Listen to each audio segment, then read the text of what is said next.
Hi there, I'm Steve Bauer, County Commissioner of the north end of Kitsap County, and we want to welcome you to Commissioner's Corner.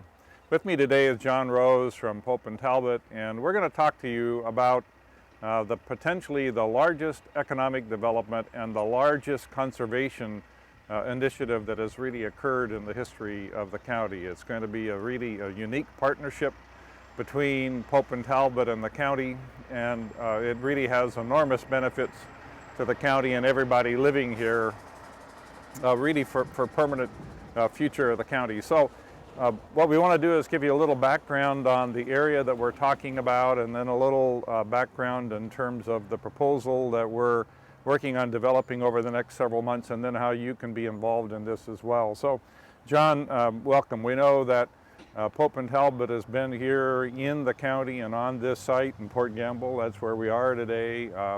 For a long time. Maybe you can just give us a little history in terms of the company and the holdings in the north end of the county. Oh, you bet. Well, Steve, this is really the birthplace of the company in the Northwest.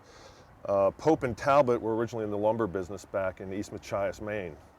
And in 1849, when lots of young men from the East Coast wanted to make their fortune in the West Coast, they moved to San Francisco and decided that San Francisco needed a good source of wood because it was growing quickly. And in 1853 came up to Port Gamble Bay and established a sawmill down on the mill site that became the longest running sawmill in the northern and western hemispheres. And it was from this point that the company launched what was really a major timber and shipping empire in the Northwest. They were a huge part of the development of Washington Territory. In 1853, when they established the town, Seattle had 2,000 people in it. So we go back a ways.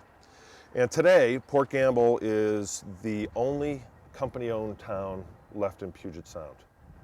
And because company-owned towns were at one point the dominant settlement pattern in the Northwest, and because Port Gamble is so intact, the National Park Service inducted Port Gamble into the National Register, and Port Gamble is now one of only 50 National Historic Landmark Districts in the country.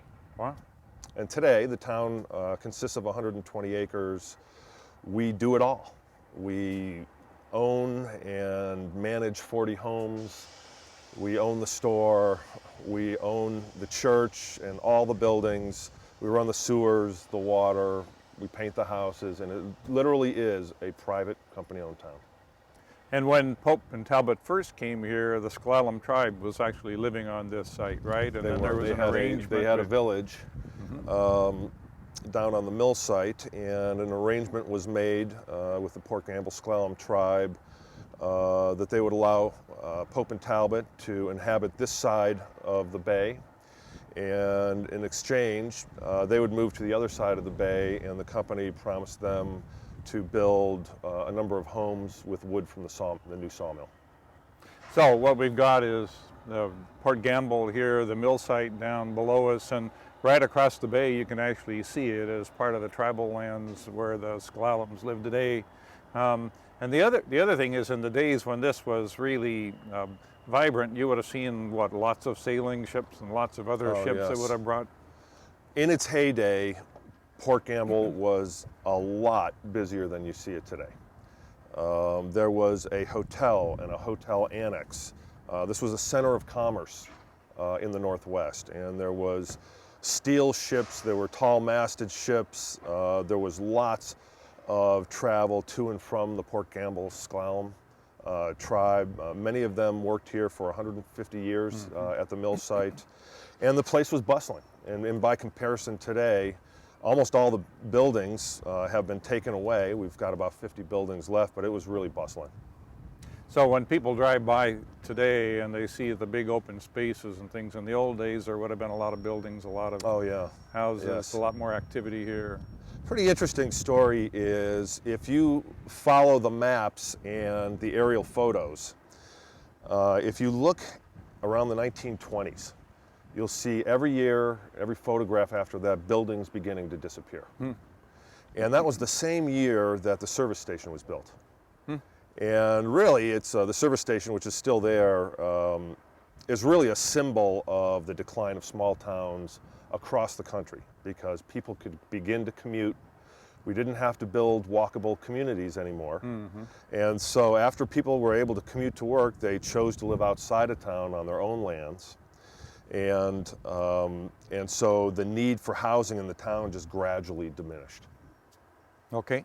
So describe for a minute your holdings in the north end, because this Sure. really is an issue that involves the north end of the county. I'll pull this up a little so people can see it better.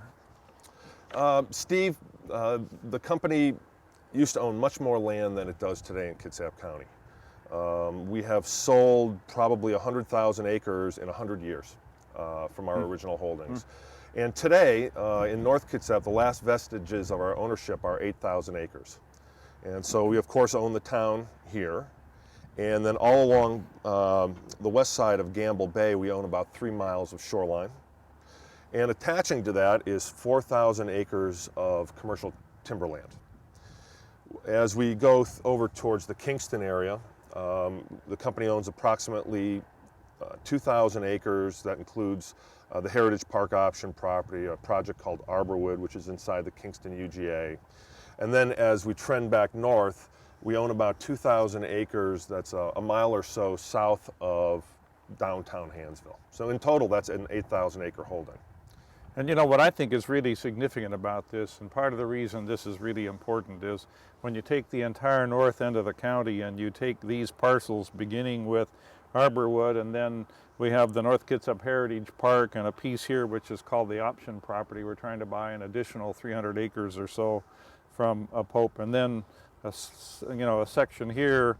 You can see that these pieces are really huge in terms of their impact on the north end, and what happens to them is really going to define the north end for the permanent future. So this is really an important question and an important opportunity for us, and we'll be talking a little more about that as we engage in here. The rain's starting to come down here, so we'll see if we can. It's the Northwest, Steve. It's the Northwest, brother.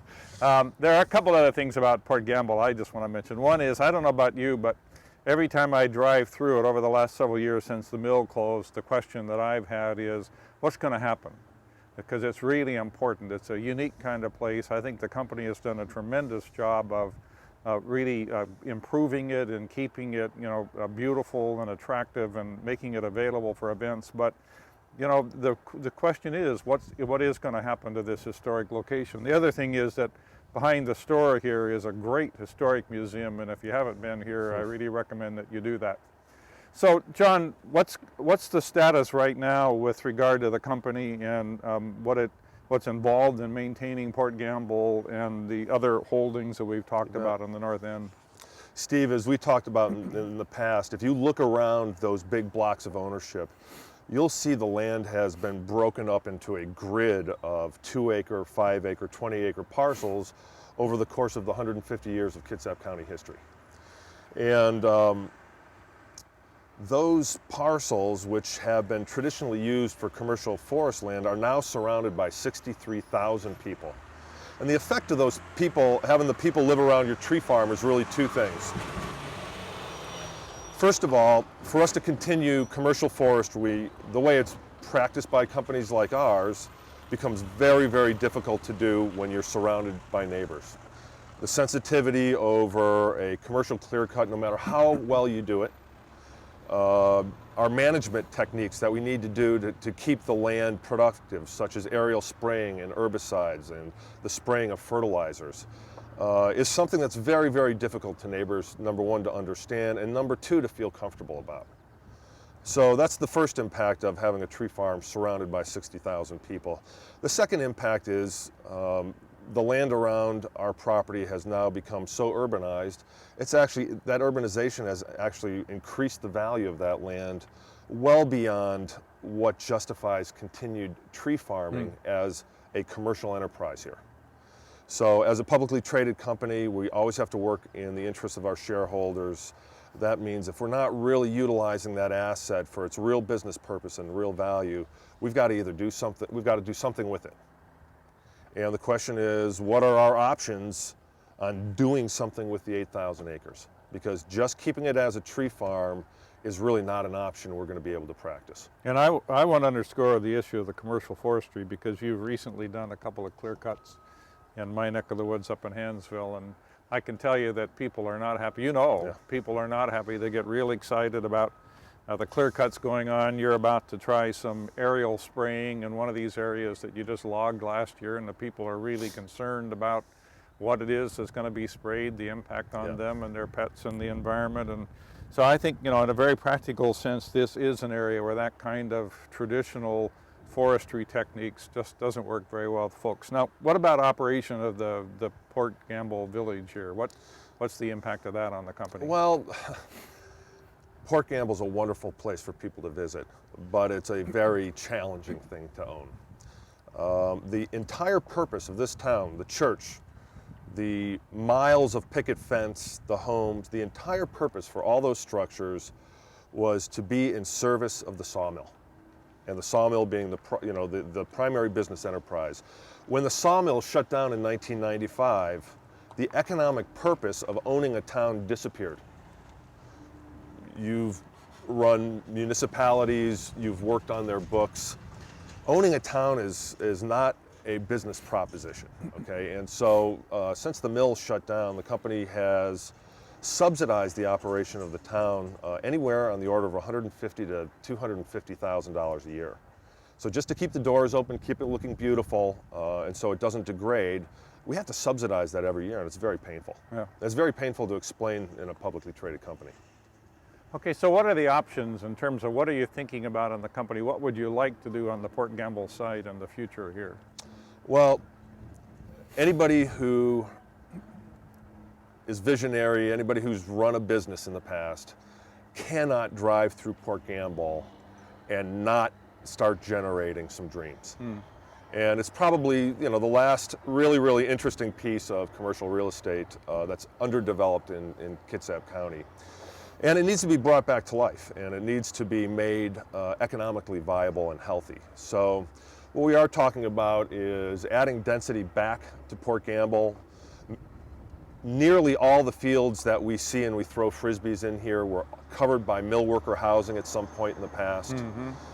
This was the classic walkable community. And as we go forward in the future, it's our goal to make it a walkable community again. In order to do that, we've got to add homes and we have to add services.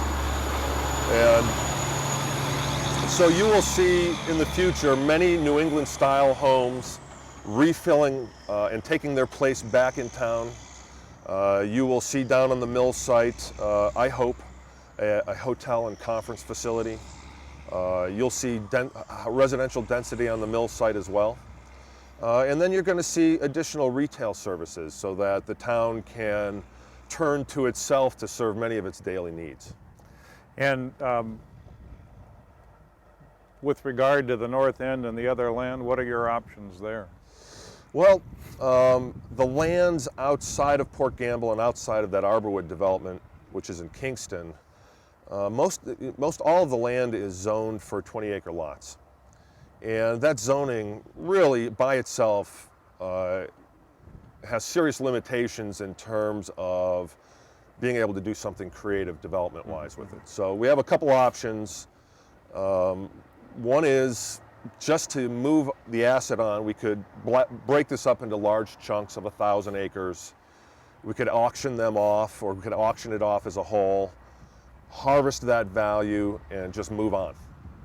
Move on to where our company's really concentrating, which is in Southwest Washington, which is got much longer term viability of its forest lands. The second option is to break it into 20-acre parcels, and over the course of a number of years, chunk out a 20-acre parcel, sell one a month, and over the course of some years, we could exit slowly. And then the third option, which is on the books, but still not finally adopted by Kitsap County, is to use a clustering program called the Rural Wooded Incentive Program. And that program was worked on for many years, and it was designed to allow some different kinds of uses in this 20-acre zone property. It would allow us to quadruple our density and still own and manage the tree farm on 75% of that ground. Okay, so I think we've set the stage. We're going to take a little break right now, and you want to come back for the second half, because then that's going to be the magic solution to how we both get what we need. So stay tuned, we'll be right back.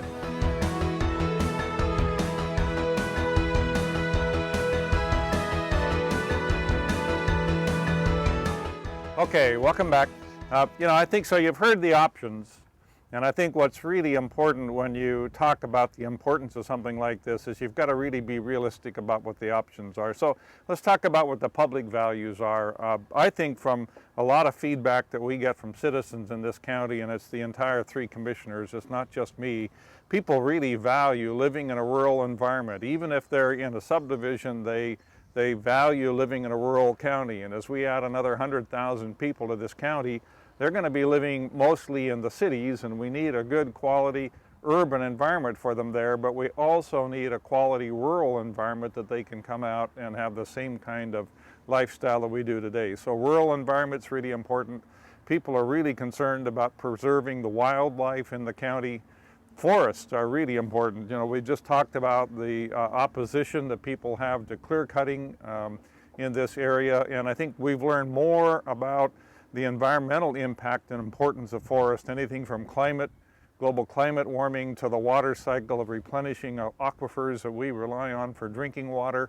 And last is the issue of trails and access through the forest. Well, that's really important. John held a meeting a year or so ago, 600 people showed up for trails. We've been polling the public, and one of the top things that people tell us that they really want in this county are trail access. So those are really important. So the goal has been, how do we create an opportunity for Pope to develop Port Gamble and to achieve some density up on the hill that it would like in terms of development, and preserve the public values in terms of this upper open space. And so what we've really done is entered into a unique partnership. The goal is to allow development of Port Gamble and add some intensity here.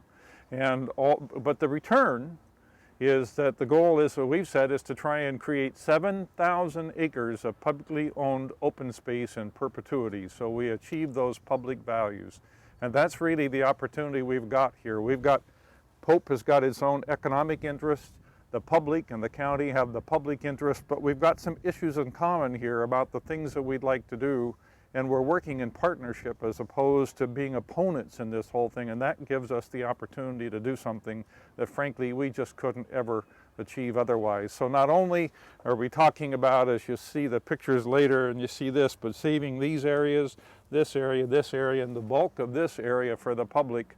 We're talking about 1.5 miles of the shoreline here.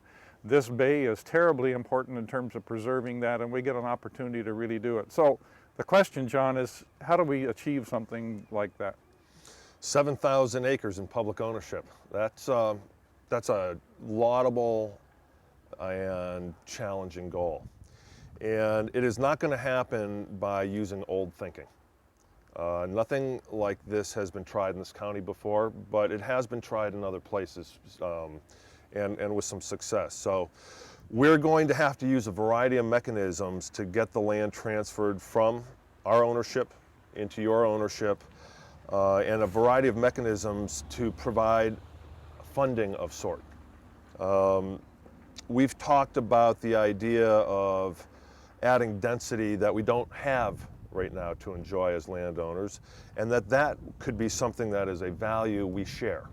And that ends up as a reward in a land grant. We've talked about some of the lands having very, very critical environmental values, and that makes them very appropriate for conservation sales. There are many, many federal and state programs that purchase environmentally important ground, and we've got a lot of it here that I think is extremely high value. And the other method is partnering on infrastructure. I mean, for Port Gamble to have the big vision, it needs to replace the existing sewer treatment plant. And if you can partner with us and raise federal and state money to help us with that infrastructure, stuff we don't have to pay for, but we in reality pay for it with land, then that's a part of the partnership I think is particularly unique and probably holds the most promise in terms of the largest pieces of land. So I think the answer is it's really going to take a lot of creative work. We're going to have to think outside the box and do things we haven't done before. I think there are some really, and there's the bald eagle I told you would be here today, so we know we're in the right place. We've set some criteria for this that I think is really important, and I think is important for the public to understand that even though we've got a partnership, even though we're going to have development here, we're going to protect those public values. So here's some of the criteria. One is that this development in the Port Gamble area pay for itself. So we're not asking strapped school districts and fire districts in the county to subsidize a development that's up here. The second is that this area be designed, as John said, to meet day-to-day needs of the people who are living and working here, so you don't put pressure on the highway, you don't have people driving 30 miles round trip to get a quart of milk. The third is that this really be developed to the highest possible environmental standards. And I think that this is a unique site that's important to the Puget Sound Partnership, to the state. It's terribly important to the Port Gamble-Sklallam tribe because of their historic location here, their use of the bay historically, and their continued use of that bay in terms of what happens with its preservation, the nature of how this site operates. So there really are opportunities to demonstrate environmental sensitivity that we'd like to see done in other areas. And the last piece was this permanent public ownership. Now, that raises another question that people have, and that is, well, does the public really know how to manage forest land? And I think there's a model that we can look to that the county is, and that's one that's actually used by the Navy in the whole western region. And that is, rather than clear cutting, it's selective thinning, it's managing for a healthy forest, it's managing for a more mature forest than a 30 to 50 year cycle time. It's taking advantage of selling greenery and other things, and by doing that, we can have a healthier forest, we can have a more mature forest, we can actually produce income so that we can support the trails and the other operational costs of holding this land. So I think that that's a really important piece, and we're working with the Navy to begin that model so we have experience in the existing holdings that the county has, and that we'll be prepared to do that. I think that's really important because we're talking about an extensive trail system in the north end, and the prior discussions has really centered around creating a new taxing district to support that. And I don't think that's going to work in this environment, but I do think this management technique will. So at the end of the day, what's it going to take to pull this off? It's going to take really an unprecedented partnership between us, but it really is going to involve a lot of other people. The tribes are terribly important here because of the importance of this land, the aquifer, the forests. The environmental groups and the concerns about preserving the environment and how we do this are important. State and federal agencies are important not only for their regulatory role, but also to help in funding for this project. And the public really needs to support it, because when we see more density here, when we see some density up on top of the hill, that's going to fly in the face of what people typically think ought to be happening here. But what we're really doing is transferring development that would have occurred in bits and pieces throughout this whole area. We're concentrating it in one area where we can serve it more efficiently in terms of public services. It actually produces more income for us, and it gives us these other areas in an undeveloped fashion that we're really preserving a legacy for our kids and our grandkids for the permanent future of the county. And I think that that's really important. One of the things that is equally important to both of us is that this be a public process, that people have access to the information, they know what's happening, and we'll have a website up shortly on the county website where you can have all of the documents. You'll be kept up to date on all the meetings and everything that's happening on this project. And in the meantime, if you have thoughts or concerns or questions, feel free to contact either John or myself, and we want to hear about that. So we want to thank you very much for listening. I think, we really think that this is a legacy opportunity. I want you to know that the county commissioners, even though this is in my district, the 3 county commissioners are very interested in working and trying to see this happen, making certain that we preserve the public interest and values in the process, and we're going to do that. At the end of the day, we're going to do something special for the future. Thanks for watching.